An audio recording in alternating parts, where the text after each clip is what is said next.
Shalom Chavrim, I'm Stephen Ben-Nun. You're watching Israeli News Live. It is getting very nasty over inside of Syria, and the tensions between the United States and Russia are getting to a point of crossing the red line. Something, Foreign Minister Sergei Lavrov, Russian Foreign Minister that is, Sergei Lavrov, stated today, according to Russian media, that there is a red line that Russia will not permit the U.S. to cross without being engaged directly with Russia. That is definitely not good news. You're looking here at one website, topwar.ru, as well as ria.ru, both of these websites speaking about the latest actions that have just taken place inside of Syria. This happened on Tuesday. News of this breaking late last night. This morning I'm catching this information now. And what it is the United States coalition, they struck once again Syrian militia, this time the Iranian militia, which has brought some very serious accusations by Iran against the U.S., stating that they will respond to such aggression against their country there. That's actually in another article I'll share with you in just a moment here, but let me share with you some of the footage of this actually happening here. You'll see this is their forces. They're kind of scattered. I think they've already been struck once now. They're fixing to get hit 2 more times. Yep, 2 more times right there.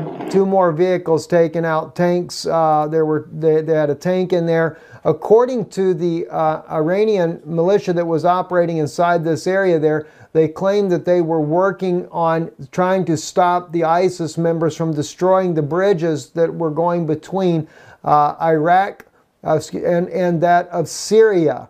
They're trying to stop that. Now, I've seen other evidence that the U.S. has wanted to be able to prevent Syria from having a connection to Baghdad. So it may not necessarily be the ISIS is trying to destroy the bridges unless the U.S. is using ISIS to destroy the bridges for them, because that is one article that we had stumbled across already that spoke about that exactly. Now, the U.S. actually put this response out as their reasoning for taking out the Iranian militia that is there. And this is stated here, coalition statement on the actions near Atant, Syria, Southwest Asia. The coalition destroyed additional pro-Syrian regime forces that advanced inside the well-established deconflict zone in southern Syria June the 6th. Despite previous warnings, pro-regime forces entered the agreed-upon deconflict zone with a tank, artillery, anti-aircraft weapons, and armed technical vehicles, and more than 60 soldiers, posing a threat to coalition and partner forces based at the Atant garrison. The coalition issued several warnings via the deconflict line prior to destroying the 2 artillery pieces and an anti-aircraft weapon and damaging a tank. Now, they go on to state in here as well that the U.S. has been operating in this area now for months. Now, that's kind of interesting because we've been reporting it here on Israeli News Live for a couple of months ourselves already that the U.S. has actually entered into southern Syria. So this is like one of the first admissions that we're seeing from the U.S. about being there now for months inside that area. Now, the problem is, though, is that Foreign Minister Lavrov disagrees with the United States' assessment here about having those conflict zones inside of Syria, as they stated in there, that they were pre-established. Lavrov, deep conflict zones in Syria announced without Damascus consent illegitimate. And this is something that I found interesting in here. He says Russia considers the U.S.-led coalition airstrike against pro-Damascus fighters in Syria an act of aggression and rejects the justification for the attack issued by the Pentagon. Russian Foreign Minister Sergei Lavrov stated that the Tuesday airstrike near the town of Atant in eastern Syria was an aggressive act that violated the sovereignty and territorial integrity of the Syrian Arab Republic, and deliberately or not targeted the forces which are most effective in fighting terrorists on the ground, the minister said on Wednesday. The Pentagon justified the attack by saying that the pro-government forces advanced inside the well-established deconflict zone in southern Syria. He said the U.S. claimed that it attacked the pro-Damascus convoy because it posed a threat to partners based in Natanz. The Pentagon stated that an area within 55 kilometers from the town was designated a deconflict zone where forces not allied with the U.S. are apparently not allowed to enter. Lavrov rejected the reasoning, saying that he is not familiar with the term. And he states this is on RT News, that is, "I don't know anything about such zones. This must be some territory which the coalition unilaterally declared deconflict zones and where it probably believes to have a sole right to take action. We cannot recognize such zones," he says. Lavrov said Russia, Turkey, and Iran have signed a deal which has been endorsed by the UN Security Council to establish a so-called de-escalation zones in several parts of Syria. Damascus agreed to this approach, and exact borders and mechanisms for observing a truce inside those zones are currently being negotiated. So according to what Lavrov is saying, this is even with the United Nations Security Council. They've already talked about the deconflict zones, and they've already discussed or are in the process of negotiating where those zones are going to be. But in this case here, the U.S. and the coalition that they are working with is just setting up their own deconflict zones there and deciding what should be done even without the United Nations backing up doing so. It goes on to state there, this approach was agreed to by Syria. We consider illegitimate any unilateral declaration of deconflict zones not endorsed by Damascus. We hope the coalition would adhere to the agreement it has reached with us, which states that the deconflict zones must be agreed to in detail by all stakeholders, he said. Now, you know, this is really interesting when you begin to look at this here. I mean, that's very much pretty brass for the United States to be making the assertion to go in and just set up whatever zone they want to. Now, again, I have to tell you, friends, I'm an American, love my country dearly, and my whole family, nothing but military family to begin with, served in the armed forces, and, you know, but I think we're stepping across a line here that we shouldn't be getting involved in either. I realize Iran is a threat to Israel, but at the same time, Iran is there supporting Syria, trying to not take out ISIS that the U.S. helped create. And, you know, regardless of what we think about Iran, they're invited, just like Russia is, to try to deal with the ISIS problem inside of the country, even Hezbollah. And I don't care for Hezbollah either, because I know from living in Israel, Hezbollah there's always lobbing rockets over the border there, fighting back and forth between Israel and Hezbollah too. So there are issues there. But now, this to me is being done intentionally. I cannot help but to stress this. The U.S., the British forces, Norwegians, they have entered into the southern side of Syria intentionally.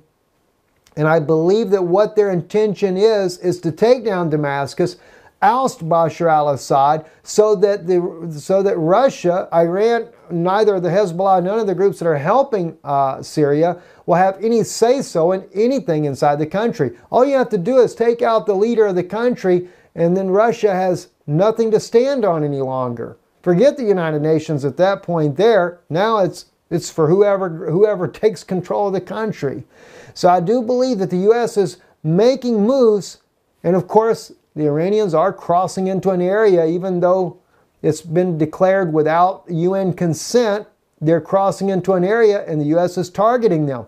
That's going to cause Iran to step in and launch a counterattack. There is no doubt about what Iran is going to do. They're going to launch a counterattack, and they have already threatened to do exactly that. Let me see here. I thought I actually had this up already where they have actually, yes, here it is right here. This article right here in the Russian language, this is where on topwar.ru, the allies to Syria, this is Hezbollah and Iran, have threatened that they will retaliate against the United States for not just one, but the second strike on their forces inside of Syria.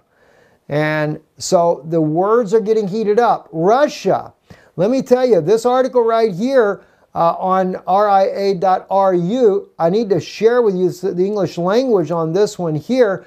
The top war was showing how that Iran and Hezbollah both are threatening the United States. There again, you got to remember, General Wesley Clark, what did he say? 7 nations are going to take down in 5 years. They're going to finish off with Iran. But don't forget, Lebanon was one of those countries. Hezbollah is from Lebanon. And Israel would love nothing more than to get rid of Hezbollah on their southern border. Well, guess what? You target the United States, Hezbollah, and Iran, they've just given, that's all the justification they need. Right there. And they're going to strike both countries, and they're going to try to take both countries down. But I don't think it's going to go down very lightly either. And it's not going to leave Israel in a good position either, because even though Hezbollah is fighting inside of Syria right now, Hezbollah is going to turn those rockets they've got down there in southern Lebanon on the Israeli cities there, and they're going to begin to target them. And believe me, Iran has certainly sent some rockets over there to help beef up what they've got. So it's not going to be looking too good there. Let's take a look at what this article says here in English. It says here the RIA Novosti, the operative headquarters of the Syrian allies, which includes the forces of the Lebanese and Hezbollah and Iran, declared their readiness to strike at the positions of the U.S. military if necessary. On Tuesday, an international coalition led by the United States attacked the Syrian pro-government forces at Tanf, the south of the country, killing 2 military men. Washington explains its actions by the fact that soldiers were and equipment represented a threat to the coalition partner forces. We already know that. Let's move on down a little further into this article here, though. So what I want you to hear is what Sergei Lavrov had to say. But anyway, it said the Iranians said the blood of the Syrian sons, the Syrian Arab army, and its allies is not cheap. That pretty much sounds like a threat to me. The headquarters called the coalition's actions cowardly aggression and evidence of U.S. hypocrisy in the fight against terrorism. U.S. struck in Syria on those who fought against terrorists, Lavrov said. And the lack of reciprocal military action, supporters of Damascus explained self-control, but stressed that they would act if the U.S. crossed the red lines. That's Sergei Lavrov said that. He said here, I'll read it again, the lack of reciprocal military actions, supporters of Damascus, he explained, self-control, but stressed that they would act if the U.S. crossed the red lines. Now I wonder what Russia considers to be a red line inside of Syria. He goes on to say, the head of the department, Sergei Lavrov, noted that the object of the attack were detachments that tried to prevent terrorists from blowing up bridges between Syria and Iraq. So supposedly this is what they're down there for. And like I stated already, and we shared that already on here, I believe here on Israeli News Live, that the U.S. was talking about cutting that highway going to Damascus. I did that the other day because I noticed that the point where they're at is strategic. And you got to keep in mind, what is the U.S. really there for to begin with? What is the British there for? They're there for that secret information. And notice, Al Tanf is right there. Let me bring that map up for you. I got to show that to you guys. All right. And thank you. So many of y'all sending me about these, about maps and stuff. I haven't had a chance really to get into them. I had one person that sent an email to my wife about maps and how to color them and stuff. So I'm hoping before too long to have that up for you guys where you can see that and share that information with you there. Let's take a look here at Syria, though. I want to explain something. And I actually had somebody email me this as well, but I was well aware of this already. I've actually spoke about it before. Like, what did the U.S. do when they went to Iraq? They didn't go to all the oil wells first. They went to the museums. And to do what?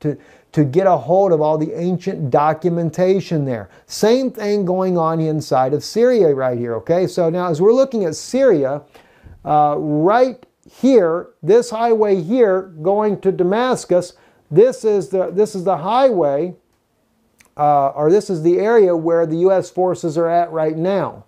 All right, they've got a base here, but they've set up a second base as well. Not sure exactly where the second one is, but they're trying to stop. The Iranians want to prevent the bridges from being taken out that go towards Damascus, which Damascus being, excuse me, not Damascus, but Baghdad being here. So the U.S. is there to cut that area off, but there's a big prize there.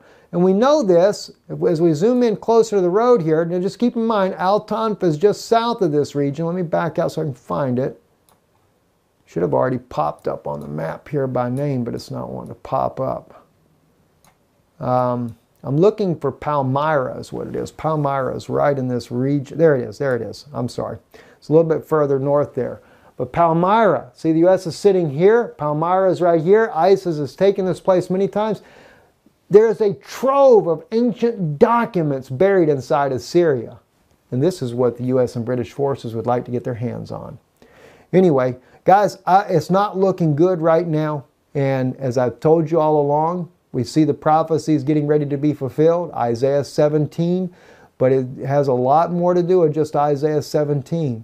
We're seeing everywhere, Daniel's prophecies as well. All these things coming up to a head right now. So the U.S. has entered into Syria, I think, with the intention to draw out Hezbollah, to draw out Iran, to get Syria involved. They want to be hit by them. It gives the justification for them to strike back. So, you know, I'm not pro-Iranian, not pro-Hezbollah, not pro-Syria, but I am pro-truth. I am very much pro-truth in what happens. And I believe that people have a right to believe the way they want to believe. You know, I believe that myself personally that Yeshua is the true Messiah. I believe that Jesus, as some people call him, that's who I believe is the Messiah. And I'm not going to waver on that issue, not a single bit. But you know what? We don't have a right to go force our belief on anybody or to take their lands. And that's clearly, that is also a prophecy that they would gather their lands into themselves here in this final days here, just gobble them all up. And that's exactly what they're doing. Exactly what they're doing. And they're just spilling blood by the tens of thousands of gallons of blood being poured out on the earth. All in the name of what? Democracy? This is what we call democracy. It's a shame on the American flag that we're doing what we're doing. You know, I mean, if the American people, if the American government had backed out of this war and financing and prevented Saudi Arabia, they say Qatar is the one financing all these jihadists and terrorists inside of Syria. No, Saudi Arabia was too, and so is the United States government funding these terrorists as well. Al-Nusra, Al-Qaeda, ISIS, all of these groups. What for? You know, if we'd have just cut the funds off and stopped this long ago, Syria would still be a peaceful country today. And the president of Syria, Bashar al-Assad, was the first one to declare in the Middle East there, as far as if I'm not mistaken, was the first one to declare that he believes that Israel has a right to exist. And was trying to get the Lebanese president to do the same before the war broke out in his country. So Israel had a decent partner right there, but that all got cut off. I guess it was greed. Don't know. Anyway, I'm sad to hear all this is happening the way it is, but it's probably going to happen regardless. And Damascus and they're all going to end up striking the U.S. And when they do, it's going to be like a storm that comes in through this country. And Russia will probably get in the middle of it as well, no doubt about it. But I think they would like for that to happen too. I'm Stephen Ben-Nun. You're watching Israeli News Live. Check out our website, israelinewslive.org. You can read more and catch more information that we share there. Shalom.